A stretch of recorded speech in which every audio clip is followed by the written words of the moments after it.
किसी का मोहताज होना एक बहुत ही बड़ा दर्द है। उस पर मेरी पत्नी की हरकतें मुझे और भी शक में डाल रही थी। मैंने बड़ी बेबसी से अपनी मुर्दा टांगों को देखा जो चलने फिरने के काबिल ना थी। मुश्किल से मैंने व्हील चेयर को अपने बेड के पास किया और अपने हाथों से बेजान टांगों को बेड से नीचे किया, फिर व्हील चेयर पर बैठ गया। यह सब करने में ही मेरे पसीने छूट गए थे। मैं पूरी तरह से हाँफ रहा था। रात के अंधेरे में सामने वाले कमरे से मेरी पत्नी की आने वाली आवाज़ों ने मेरे होश उड़ा दिए थे। वह रोज़ मुझे दवा खिलाकर मेरे कमरे से निकलकर सामने वाले कमरे में जाकर दरवाज़ा बंद कर लेती थी। रात की खामोशी में मुझे उसकी अजीबोगरीब आवाज़ें आती थी जिन्हें सुनकर मेरा कलेजा फटने लगता था। रात भर मैं सुकून से सो नहीं पाता था। फिर वह दरवाज़ा सुबह ही खुलता था। जब मेरी बीवी कमरे से बाहर आती तो चेहरे पर एक मुस्कुराहट सजी होती थी। उसका हसीन रूप उस वक्त और भी जगमगा रहा होता था।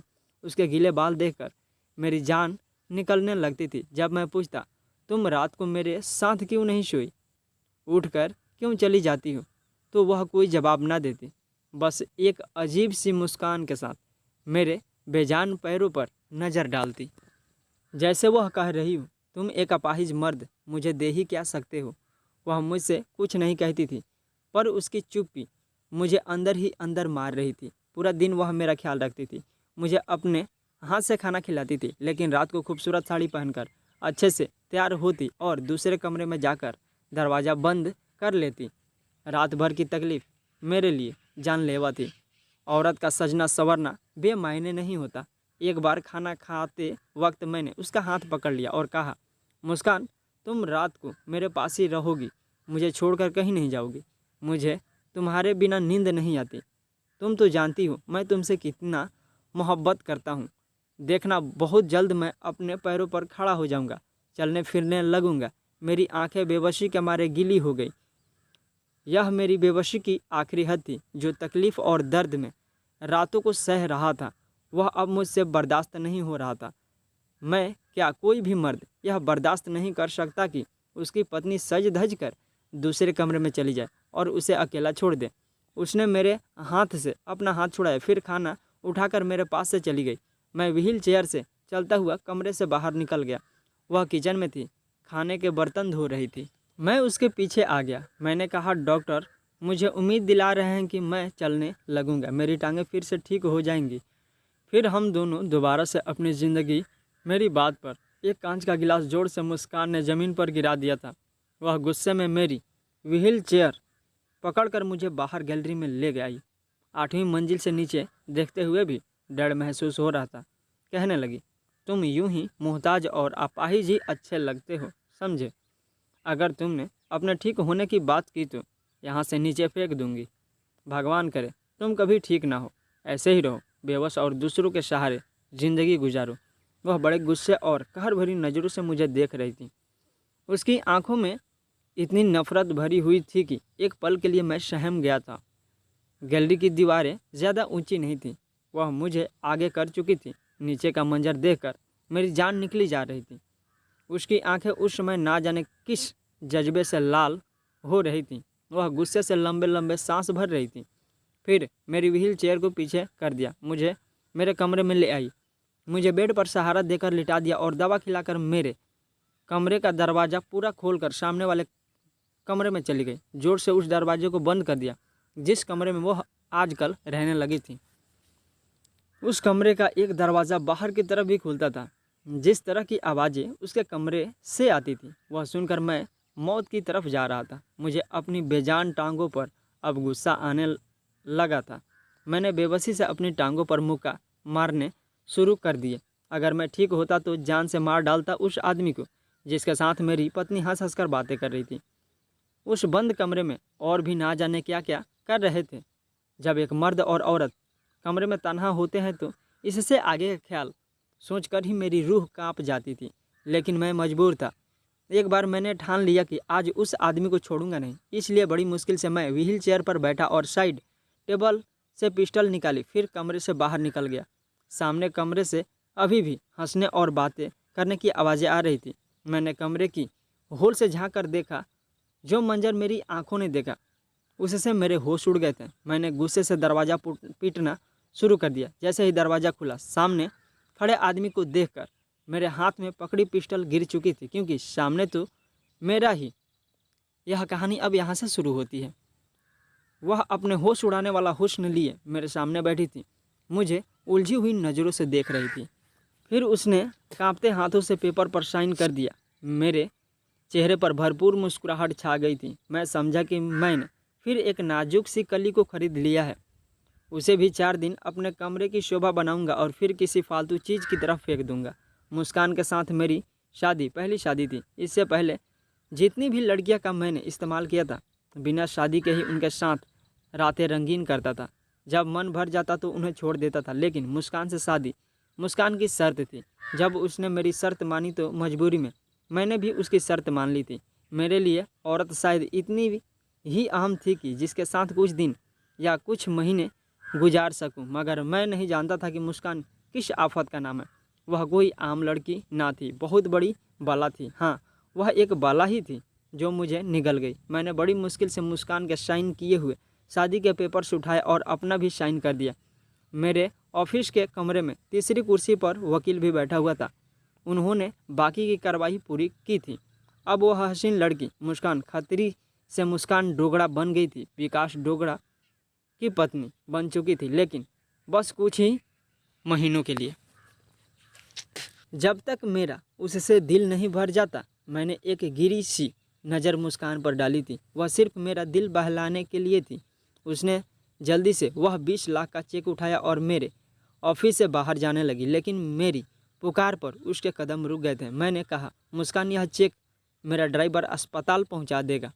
तुम मेरे साथ मेरे फ्लैट में चलोगी, क्योंकि आज हमारी शादी की पहली रात होगी, जो मैं बर्बाद नहीं करना चाहता। मुझे इतना सब्र नहीं कि उसके इंतज़ार में अपना वक्त बर्बाद करता।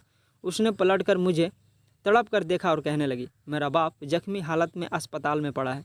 मैं नहीं जानती वह जिंदा भी बचेगा कि नहीं, इसलिए भगवान के लिए एक रात मुझे मेरे बाप के पास गुजारने दो। मैं वादा करती हूँ खुद ही तुम्हारे पास आ जाऊँगी। उसने हाथ जोड़ते हुए मुझसे विनती की थी, लेकिन मैं इतना रहमदिल नहीं था। अगर मैं रहमदिल होता तो मुस्कान की मजबूरी का यूँ फ़ायदा ना उठाता। मैं अपनी पैंट की जेब में हाथ डाले धीरे धीरे उसके पास आ गया। मैंने कहा, तुम्हारे बाप को इस समय इस चेक की ज़रूरत है, तुम्हारी नहीं, और यह चेक बहुत ही आराम से तुम्हारे बाप तक पहुंच जाएगा। और प्लीज़ अब मुझे बोर मत करो, कब से मुझे इन पलों का इंतज़ार था। यह कहकर मैंने उसकी कलाई पकड़ी और उसे अपने साथ ले जाने लगा। वह पूरे रास्ते मेरे हाथ जोड़ती रही, मुझसे मिन्नतें करती रही। वह मुझसे बस कुछ ही घंटे मांग रही थी कि मुझे मेरे पापा के पास भेज दो, लेकिन मुझे तो जैसे कुछ भी सुनाई नहीं दे रहा था, सिवाय उस थप्पड़ की गूंज के जो कुछ दिन पहले इसी लड़की ने मेरे मुंह पर मारा था। मेरे अंदर लगी आग शायद उसकी बेबसी और बहते आंसू देखकर ही बुझनी थी, इसलिए मैं बस गाड़ी चलाता रहा, उसकी किसी भी बात पर ध्यान नहीं दिया। मैं एक बहुत ही अमीर और ऐश टाइप का 30 साल का नौजवान था। इतने तो शायद किसी ने कपड़े नहीं बदले होंगे जितनी मैंने लड़कियों को खरीद कर किसी फालतू चीज़ की तरफ फेंक दिया था। दौलत की रेल पेल थी, किसी चीज़ की कोई कमी नहीं थी। मैंने शादी भी अभी तक इसलिए नहीं की कि मुझे किसी एक औरत के साथ ज़िंदगी नहीं गुजारनी थी। आज तक कोई ऐसी मिली ही नहीं थी कि कुछ रातों की संगत के बाद भी मेरे दिल को भा जाती।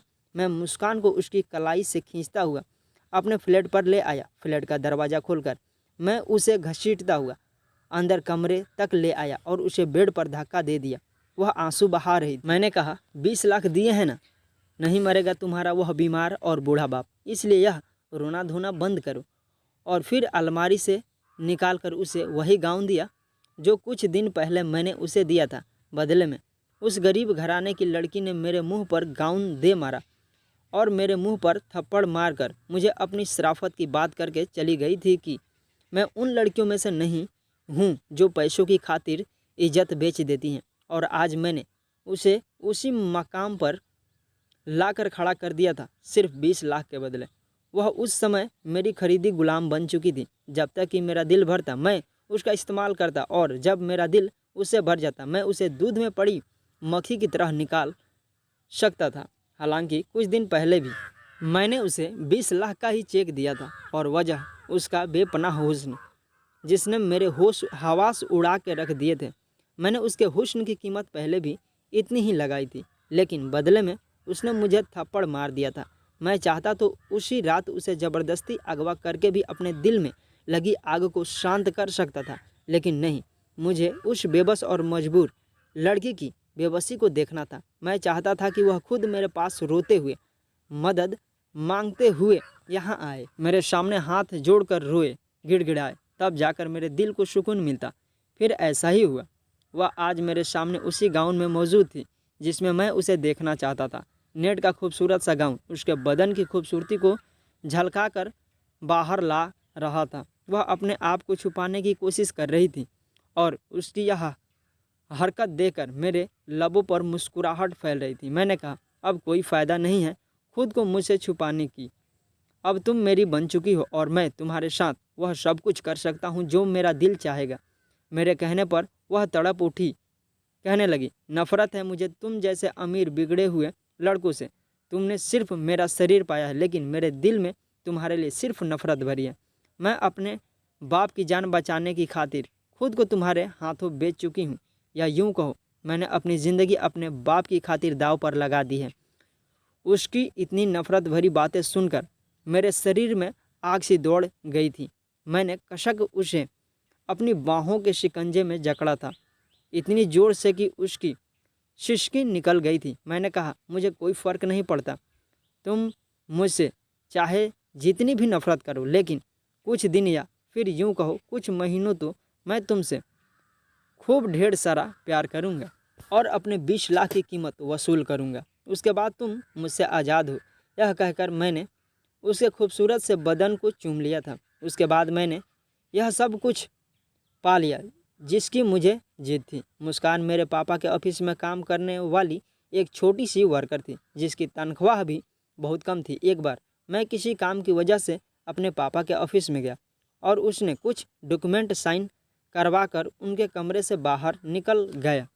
तभी अचानक मेरी नज़र मुस्कान पर पड़ी तो उसके होश उड़ाते हुए हुस्न को देखकर मेरा दिमाग घूम कर रह गया। ब्लैक कुर्ती, उस पर पिंक कलर का बड़ा सा दुपट्टा शोल्डर पर फैलाए वह चुपचाप से कंप्यूटर की स्क्रीन पर नजरें जमाए तेजी से कीबोर्ड पर उंगलियां चला रही थी। मेरी नज़र अचानक उसकी तरफ उठी थी, लेकिन उसके हुस्न को देखकर नज़रें पलटना भी भूल गया था। शायद मेरी नज़रों की तपिश का असर था कि मुस्कान उलझन का शिकार हुई थी। औरतें खुद पर उठने वाली हर नज़र को पहचान जाती है और यह सिक्स्थ सेंस तो उनमें नेचुरल होता है। शायद इसलिए मुस्कान ने मुझे बड़ी नापसंदीदा नज़रों से घूरा था। मेरी मुस्कुराहट और भी गहरी हुई थी। मैं किसी काम से पापा के ऑफिस में आया था। यह कहानी यहीं पे समाप्त होती है और इसका सेकेंड पार्ट यूट्यूब पर पहले से ही अपलोड है, तो जाकर उसे भी सुने और कहानी का आनंद लें। थैंक यू दोस्तों।